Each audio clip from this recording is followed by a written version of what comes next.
दोस्तों, आज हम बात करने वाले हैं इंडिया की सबसे बड़ी IT company Tata consultancy services यानी टीसीएस के करंट सिचुएशन के बारे में। सबसे पहले एक शॉकिंग फैक्ट, पिछले एक साल में टीसीएस का स्टॉक लगभग 35% से गिर चुका है। आपने सही सुना, इतना बड़ा गिरावट कि टाटा मोटर्स की पूरी वैल्यू का डबल है। लेकिन स्टॉक मार्केट्स में अप्स एंड डाउन्स तो होते रहते हैं, लेकिन टीसीएस जैसे जायंट्स का इतना गिरना काफी अनयूजुअल है। तो चलिए समझते हैं कि क्या रीजन है टीसीएस के इतने गिरने का। फंडिंग ईयर 26 में टीसीएस ने पहली बार 4 सालों में रेवेन्यू डिक्लाइन रिपोर्ट किया। रेवेन्यू था 63,000 करोड़, जो गिर के 63,437 करोड़ हो गया। अगर आप सिर्फ रुपीस टर्म में देखते हो, लगता है कि रेवेन्यू थोड़ा ग्रो हुआ है, लेकिन कांस्टेंट करेंसी टर्म्स में एक्चुअली ये 3.1% का ड्रॉप था। आप थोड़ा सिचुएशन को सिंपल वर्ड्स में समझो। टीसीएस का 60% रेवेन्यू आता है यूएस, यूके और यूरोप से, मतलब डॉलर्स, पाउंड्स और यूरो में। पिछले साल ये करेंसीज के रेट से इंडियन रुपीस के कंपैरिजन में स्ट्रांग हो गया है, जिसका मतलब है कि रुपीस में रेवेन्यू गिरता हुआ दिखा। लेकिन असली प्रॉब्लम ये है कि रियल बिजनेस ग्रोथ स्लो हो गई है। अब देखते हैं टीसीएस का रीजन वाइज इंपैक्ट। इंडिया में रेवेन्यू 21% से डिक्लाइन हुआ है, नॉर्थ अमेरिका में ये 2.2% से डिक्लाइन हुआ है, यूके में ये रेवेन्यू 1.3% से डिक्लाइन हुआ है और यूरोपियन यूनियन में ये रेवेन्यू 3.1% से डिक्लाइन हुआ है। मतलब दोस्तों, टीसीएस का स्लो डाउन सिर्फ इंडिया का इशू नहीं है, ग्लोबल क्लाइंट्स और करेंसी का इंपैक्ट भी काफी बड़ा है। और प्रिडिक्ट किया है कि फंडिंग ईयर 26 में ये निगेटिव ट्रेंड कंटिन्यू हो सकता है। दोस्तों, अब हम लोग सबसे इंपॉर्टेंट पॉइंट पे हैं कि टीसीएस का असली बिजनेस मॉडल क्या है और आज उसमें प्रॉब्लम कहां आई है। देखो, टीसीएस को इंडिया में हम लोग एक टेक कंपनी बोलते हैं, लेकिन सच ये है कि ग्लोबली टीसीएस का मॉडल ज्यादा आउटसोर्सिंग पे बेस्ड है। मतलब यूएस और यूरोप की कंपनीज को इंडिया के इंजीनियर्स भेजना, जहां उन्हें चीप कॉस्ट में काम मिल जाता है। इसको कहते हैं लेबर आर्बिट्रेज। ये मॉडल काफी सालों तक सक्सेसफुल रहा, लेकिन अब प्रॉब्लम ये है कि क्लाइंट अल्टरनेटिव ऑप्शंस ढूंढ रहे हैं और वो कॉम्पिटिटर्स की तरफ शिफ्ट हो रहे हैं। अब बात करते हैं टैलेंट क्राइसिस की। पिछले 2-3 सालों में टीसीएस को ये बड़े चैलेंजेस फेस करने पड़े हैं। सबसे पहला है कि कई एक्सपीरियंस्ड अकाउंट मैनेजर्स क्वाइट कर दिए। ये वही लोग होते हैं जो डायरेक्टली क्लाइंट्स से डील करते हैं। जब ये लोग गए तो क्लाइंट्स रिलेशन टूट गए। दूसरा, फ्रेश टैलेंट की क्वालिटी कम हो गई। आजकल ग्रेजुएट्स आते हैं, लेकिन उनमें वो एडवांस स्किल्स नहीं होते हैं जो ग्लोबल क्लाइंट से डिमांड करते हैं। और तीसरा, इस सब प्रेशर की वजह से टीसीएस को 12,000 एम्प्लॉयज को निकालना पड़ा।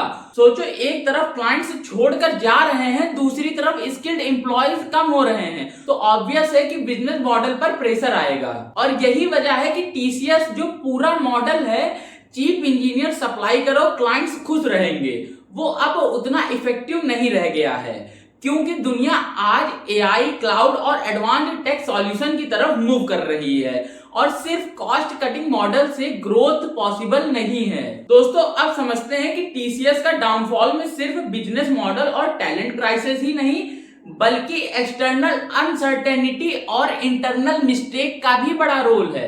सबसे पहले बात करते हैं एक्सटर्नल अनसर्टेनिटी की। टीसीएस का 1/3 रेवेन्यू आता है यूएस और कनाडा से। अब आपको पता है कि वहां की ट्रेड पॉलिसीज और पॉलिटिकल रिलेशंस कितने अनप्रिडिक्टेबल हैं। इंडिया और कनाडा के बीच में टेंशन्स भी बढ़े हैं, जिसका असर बिजनेस रिलेशनशिप्स पे पड़ा। मिडिल ईस्ट में इनस्टेबिलिटी है और यहाँ भी क्लाइंट्स कॉशंस बन गए हैं। और कुछ बड़े क्लाइंट्स जैसे सिटी बैंक्स और डीबीएस ने भी टीसीएस के कॉन्ट्रैक्ट्स को कट कर दिया है। मतलब रेवेन्यू पाइपलाइन पे डबल प्रेशर है। अब बात करते हैं इंटरनल इश्यूज की। टीसीएस ने एक टाइम पे एआई और क्लाउड डिवीजन को मर्ज किया था और फिर थोड़ी ही देर में डीमर्ज कर दिया। ये क्लियर सिग्नल था कि मैनेजमेंट के पास लॉन्ग टर्म फोकस का लैक है। और दूसरा, टीसीएस इनोवेशन में पीछे है। एग्जांपल के थ्रू समझते हैं। एसेंचर ने फंडिंग ईयर 23 से 24 तक सिर्फ जेन एआई प्रोजेक्ट से ही $16,000 करोड़ अर्न किया। टीसीएस का जेन एआई कंट्रीब्यूशन अभी भी नेग्लिजिबल है। बीएसएनएल का बड़ा कॉन्ट्रैक्ट भी खत्म हो गया है। पहले 15,000 करोड़ का था और अब नया कॉन्ट्रैक्ट मिला है सिर्फ 900 करोड़ का। तो दोस्तों अब सोचो, एक तरफ क्लाइंट्स कॉशन है ग्लोबली टेंशन की वजह से, और दूसरी तरफ टीसीएस खुद इनोवेट करने में स्लो है और कॉम्पिटिटर्स जैसे एसेंचर मार्केट ले जा रहे हैं। नेचुरली क्लाइंट्स कंफ्यूज हो गए हैं और टीसीएस के प्रोजेक्ट्स कट करने लगे हैं। दोस्तों अब बात करते हैं एक ऐसे टॉपिक की जो थोड़ा टेक्निकल है लेकिन समझना बहुत जरूरी है। टीसीएस का पैसा कहां जा रहा है। सबसे पहले एक बात क्लियर है, टीसीएस एक कैश रिच कंपनी है, मतलब इनके पास पैसे की कमी नहीं है।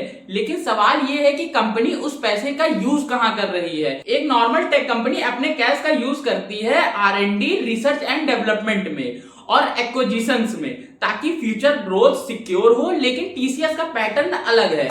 आर&डी स्पेंडिंग टीसीएस की सिर्फ 1.1% रेवेन्यू है।